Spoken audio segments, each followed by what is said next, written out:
ముఖ్యంగా ఓటమి ప్రభుత్వం ఒక స్పష్టమైనటువంటి హామీతో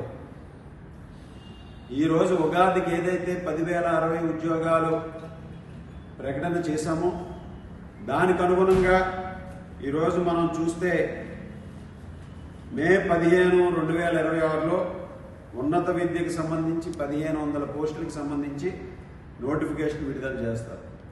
అదేవిధంగా ఆగస్టు 15, 2026లో గ్రూప్ 1కి సంబంధించి 91 ఉద్యోగాలు, హోంశాఖకు సంబంధించి 2,778 ఉద్యోగాలు, ఇతర శాఖలకు సంబంధించి 928 ఉద్యోగాలు ఆగస్టు 15 నోటిఫికేషన్ విడుదల చేస్తారు. సెప్టెంబర్ 15ని గ్రూప్ 2కి సంబంధించి 750 ఉద్యోగాలు, ఇంజనీరింగ్కి సంబంధించి 503 ఉద్యోగాలు, ఇతర శాఖలకు సంబంధించి 506 ఉద్యోగాలు.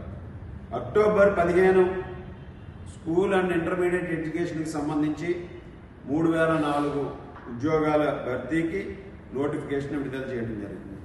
అంటే మే నుంచి అక్టోబర్ వరకు కూడా ప్రతి ఆల్టర్నేట్ మంత్ కూడా ఈ ఉద్యోగాలకు సంబంధించి నోటిఫికేషన్ ద్వారా 10,060 ఉద్యోగాల్ని ఈరోజు ప్రభుత్వం నియామకాలు చేసే విధంగా ఒక స్పష్టమైనటువంటి విధానంతో ముందుకు వెళ్తుంది.